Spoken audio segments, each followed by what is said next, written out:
स्वागत है मित्रों हमारे YouTube चैनल तलाश माँ की पद्मश्री आचार्य कौलक्लूरी इनाक जी की।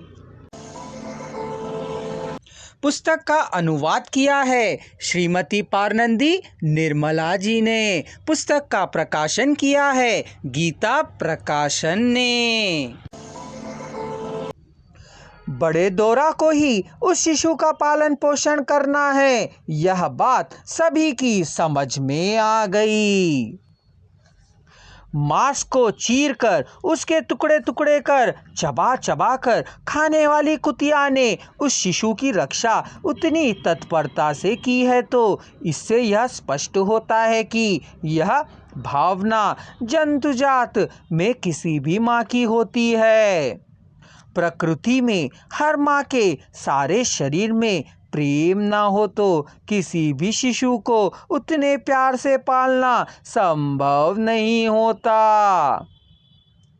मेरे हाथ से नौकर उस शिशु को लेकर शरणालय की ओर जा रहे थे, तो वह कुतिया भी उनके साथ गई। उसके पिल्ले भूख से कुई कुई कर रहे थे, तो भी उसने उनका ख्याल नहीं किया। अभी सूर्योदय नहीं हुआ था। अनाथ शिशु कह रजिस्टर में लिख रहा था, तो उसके पीछे जाकर चितरंजन दौरा के द्वारा भर्ती किया गया बालक शिशु कह लिखवाया दौरा जी ने। शिशु को शरणालय के द्वारा अपने अधीन कर लेने के बाद जब मैं लौट रहा था, तब कुतिया मेरे साथ बंगले तक आई, फिर लौट अपने पिल्लों के पास जाकर लेट गई।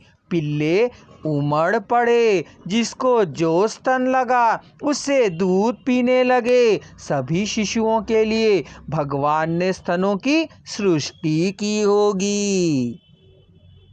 वे जब दूध पीने लगे तो वह मदहोश होकर सो गई। आराम से सुखपूर्वक वह दूध दे रही थी। पिल्लों के उछल कूद करते रहने पर भी कुतिया ना हिली ना डुली। उस कुतिया के शरीर की सारी शक्ति को पिल्ले खींच ले रहे थे। सोच मुझे थोड़ा दुख भी हुआ। उसका दूध देना देख देख मैं बंगले के अंदर चला गया। कुतिया ने आंखें खोलकर मुझे देख आंखों से ही हंसकर हो आओ कह आज्ञा दी, और अपने पिल्लों के पास बाधा ना पहुँचे इसलिए टस से मस नहीं हिली। वह निश्चय भी नहीं अपितु निर्बल भी थी। यह मेरी पालतू कुतिया थी। 24 घंटे मेरे साथ ही रहा करती थी। उसने 4 दिनों पहले ही पिल्लों को जन्म दिया था। इस बच्चे की माँ ने भी 4 दिन पहले ही शिशु को जन्म दिया सा लगता है। मुझसे बताया नहीं, पर उस कुतिया को बच्चे को जन्म देने वाली माँ के बारे में पता ही होगा। बड़े सवेरे उस माँ को सहजात शिशु को डस्टबिन में छोड़ना उसने अवश्य ही देखा होगा। उसके शरणालय से दौरा जी के यहाँ पहुँचने के बाद से साल में एक बार इन 25 सालों से सदाशिवम पूजा किया करता था। उसी पूजा को करने के लिए सदाशिवम ने प्रस्थान किया।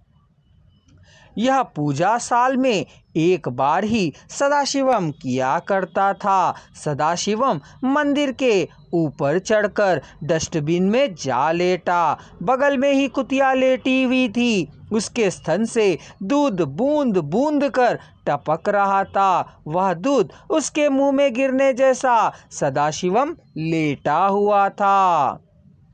डस्टबिन में डस्ट नहीं था। उस पूरे डस्टबिन में मुलायम रुई का गद्दा बिछा था। डस्टबिन खाट जितनी लंबी और चौड़ी थी। कुतिया भी आदमकद थी। जब सदाशिवम दूध पी रहा होता था, तब बड़ा बालक अपने माँ के पास जाकर दूध पीता सा देखने वालों को लग रहा था।